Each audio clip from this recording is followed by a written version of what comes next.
Shalom Beberajá. Vamos a hablar del artículo que nos habíamos quedado la semana pasada, que es los nuevos derechos de la mujer, que fue publicado en el Almanaque Hebreo Vía Habanera del año 1951, que fue una conferencia pronunciada por el doctor Felix Rayler la noche del 28 de septiembre de 1951 en los salones de la Logia Beneverí en la Avenida de los Presidentes y 21 en el Vedado. Y continúa el artículo así. En el régimen de la sociedad legal de gananciales, todo lo que se adquiere por título oneroso dentro del matrimonio corresponde a ambos cónyuges. Son bienes de la familia, pero eran administrados por el marido, quienes podían disponer de ellos libremente. Resultaba que en la vida real el marido disponía a su antojo de este patrimonio común y la mujer, aunque dichos bienes fueran adquiridos con el producto de su ayuda, de su colaboración, de su ahorro, no podía impedirlo, salvo el caso de que ella acudiera a los tribunales y pudiera probar la mala fe de su marido, que la despojaba de parte de sus bienes en su perjuicio, lo que resultaba muy difícil en el aspecto jurídico. Muchos son los casos en que el cónyuge, previendo la disolución del matrimonio por medio del divorcio, traspasaba esos bienes a nombre de familiares y amigos en perjuicio de su cónyuge. Para remediar esta situación es que se promulgó la nueva ley de que comentamos, que aunque contiene defectos técnicos de importancia sustancial, no es menos cierto que representa un paso de avance de protección patrimonial para la mujer casada.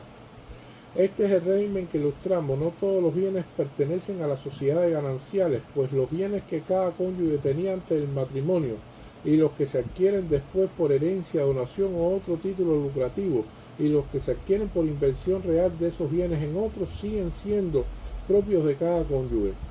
El Código Civil, previendo cualquier fraude en perjuicio de los cónyuges, reputa gananciales todos los bienes del matrimonio mientras no se pruebe que pertenecen privativamente al marido o la mujer. En el régimen de separación de bienes, cada cónyuge mantiene sus bienes propios separados y las cosas que cada uno adquiere en el matrimonio le pertenecen y el otro no tiene ningún derecho sobre ellos. Solo vienen obligados a pagar los gastos del hogar por igual o en la forma que se estipulen en las capitulaciones, como si fueran dos socios. El Código Civil aclara expresamente que a falta de contrato sobre los bienes se entenderá contraído el matrimonio bajo el régimen de la sociedad legal de gananciales.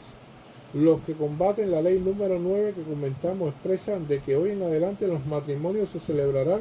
con otorgamiento de capitulaciones matrimoniales, en vez de como se hacía hasta ahora por el régimen de la sociedad de gananciales. Hasta la fecha, los hombres embelesados por el amor hacia su futura cónyuge no se aventuraban a pedirle a ésta antes de casarse el otorgamiento en conjunto de la escritura notarial, pero ahora, debido a lo preceptuado en la reciente ley y a la equiparación de la mujer en la administración y dominio de los bienes, se celebrarán muchos matrimonios bajo este régimen de separación de bienes y la principal perjudicada va a ser la mujer con la promulgación de esta ley. Nosotros estimamos que se producirán unos y otros casos que no podemos detener el progreso que entraña el hecho de que la mujer sepa que legalmente es coadministradora y copropietaria de los bienes conyugales y hay que pedirle su opinión antes de disponer de bienes que pueden ser la desgracia del hogar en el orden económico.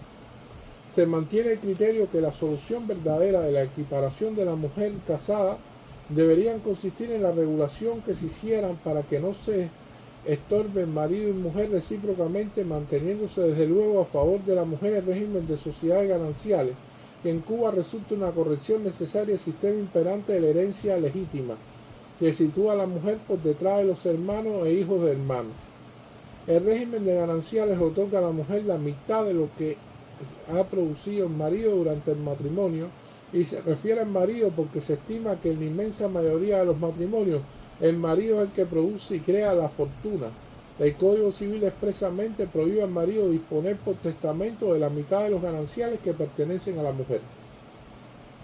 La Constitución vigente en la República desde el 10 de octubre de 1940 establece que el matrimonio es el fundamento legal de la familia y descansa en la igualdad absoluta de derechos para ambos cónyuges. Recogiendo este pronunciamiento, la nueva ley establece que los cónyuges son los administradores de gananciales, pero reconoce la posibilidad de pacto en contrario de la renuncia. La renuncia en la administración es irrevocable, una vez aceptada por el marido, de modo que la mujer debe tener mucho cuidado con la renuncia.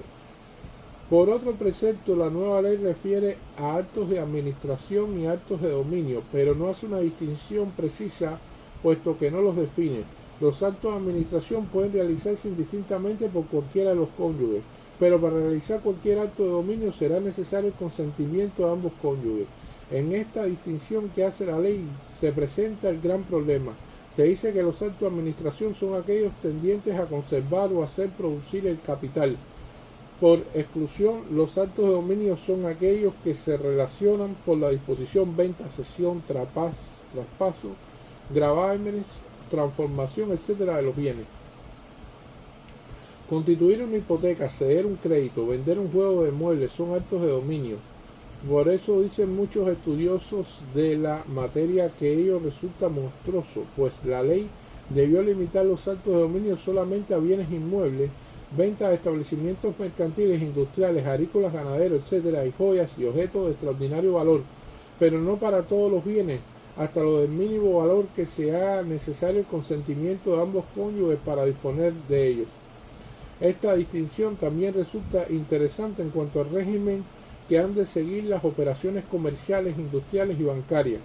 En cuanto a los préstamos, cartas de crédito, sobregiros, ventas al crédito, ventas a plazo, etc., si el banco o el comerciante quieren tener como garantía exclusivamente los bienes propios de sus clientes, pueden efectuar estas transacciones sin necesidad del consentimiento de la mujer,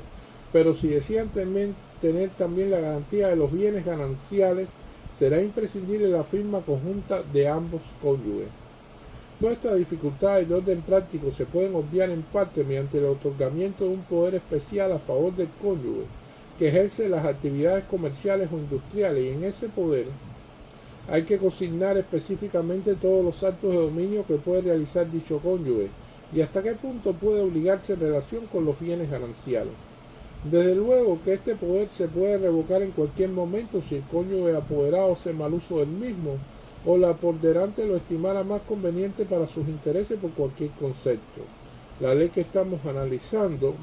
le ha dado a la mujer la absoluta libertad para comerciar sin necesidad de la licencia marital que exigía con anterioridad el Código de Comercio vigente en Cuba,